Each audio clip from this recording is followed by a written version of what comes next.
I'd like to introduce you to Aubrey Daquinaq. She loves to travel the world and also loves to share her adventures through her travel blog, aptly named The Love Assembly.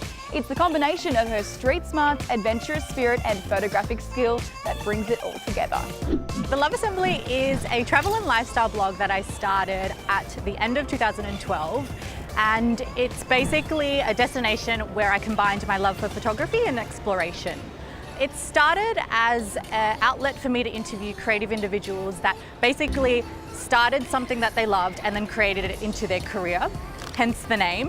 But then it's now evolved into only something that I can really explain for it to be a roaming creative studio where I produce content and create content for travel and lifestyle brands like Cathay Pacific, Tourism Australia, Tourism Japan, and Condé Nast Traveller, to name a few.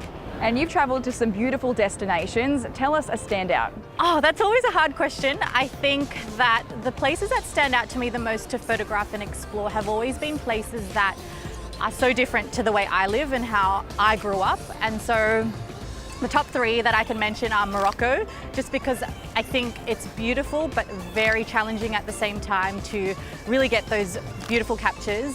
And with the people that are kind of sensitive in the destination, it kind of gives you that edge to really push you out of your comfort zone.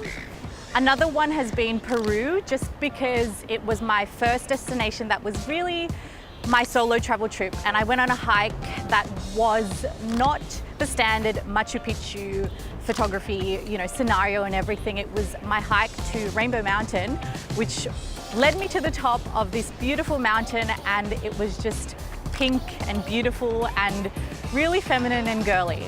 And then I like the exotic locations as well, so Mexico and Boracay in the Philippines, in Palawan Island, because who doesn't love island life? Who doesn't love the Philippines? Yeah.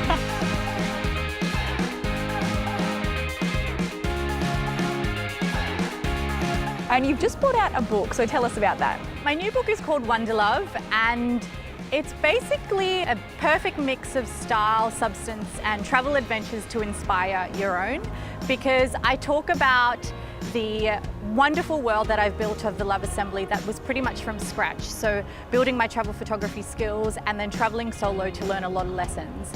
I talk about a lot of different things in there, from travel packing to travel life lessons on the road that I've learned by traveling solo, tips on how to, upgrade your photography skills, and I give you destination guides as well for 6 different places around the world. You're using the Lumix gear at the moment. What camera are you using? So I'm using the Lumix G9 camera, and I think it's perfect because it's got features in it that, for someone like me that has moved from a DSLR to now something that's a micro four thirds camera, it gives me the ability to be able to shoot and not be weighed down by the gear that I'm using. And before we go, where to next?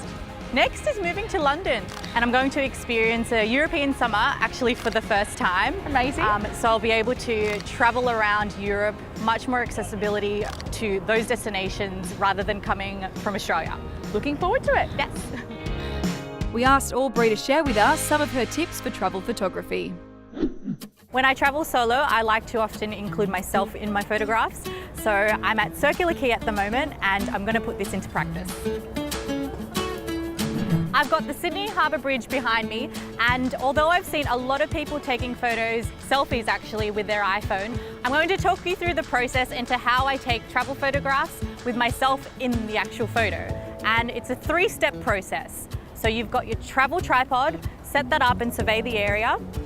Hook up your camera onto your tripod once you've got the shots that you have envisioned in your head. And then I like to set it up through my iPhone where I can control it through the remote operation. So instead of ending up with a cheesy selfie, we've been able to put some thought into it, set up a shot and tell a story. When you're traveling, there's going to be situations where you don't have your tripod, or the situation isn't really ideal to set it up. Don't be afraid to ask a stranger. To find the perfect solution, look for someone that has a camera set up already. That way, chances are they already know what they're doing. I hope you enjoyed my travel tips. Why don't you give it a go on your next adventure?